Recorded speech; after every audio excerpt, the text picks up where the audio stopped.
Setiap orang pasti pernah melakukan kesalahan. Tapi hal yang menarik saudara, tidak semua orang mau belajar dari kesalahan. Nah hari ini saudara, mari milikilah hati yang mau belajar.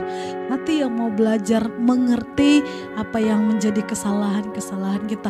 Mengerti apa yang harus kita buat dan apa yang tidak boleh kita buat. Dalam firman Tuhan di Amsal menuliskan, aku melihat, aku memperhatikan dan menarik kesimpulan, menarik pelajaran. Mana saudara yang terjadi dalam kehidupan kita?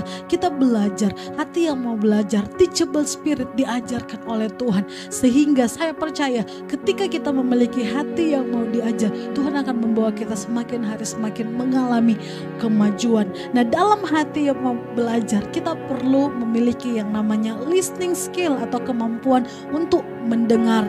Dalam kemampuan mendengar ini sangat baik saudara. Sebab apa?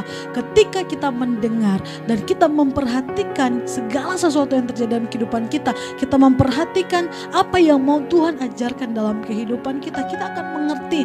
Kalaupun kita belum mengerti, kita akan terus memiliki sikap hati yang terus mau bertanya kepada Tuhan dan terus mau meminta supaya Tuhan mengajarkan kehidupan kita.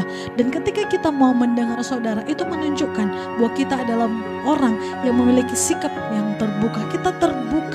Kita terbuka dengan koreksi, kita mau ditegur, kita mau diajar, kita mau mengevaluasi diri kita. Seperti Raja Daud saudara, dia melihat, dia belajar dari kepemerintahan Raja Saul dan dia lihat ternyata hal seperti itu tidak membuat Saul berhasil dan dia belajar.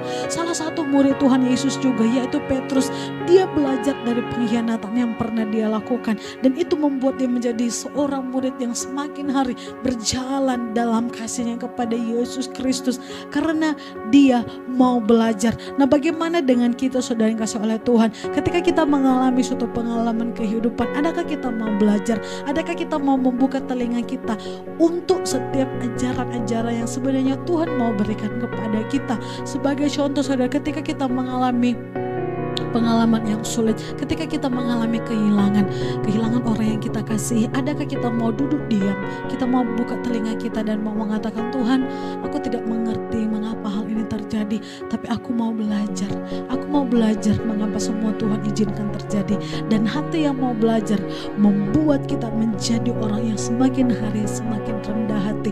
Hati yang mau belajar adalah hati yang sangat disukai oleh Tuhan.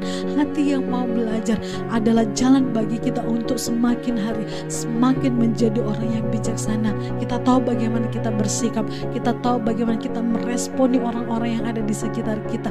Kita tahu bagaimana kita harus menjalani kehidupan kita. Untuk itu hari ini saudara, sebagai orang-orang yang percaya kepada Yesus Kristus, pastikan kita memiliki hati yang mau diajar oleh Tuhan lewat pengalaman-pengalaman kehidupan, sehingga akhirnya kita menjadi orang yang keluar sebagai pemenang. Karena apa? Kita memiliki hati yang mau belajar. Tuhan Yesus memberkati.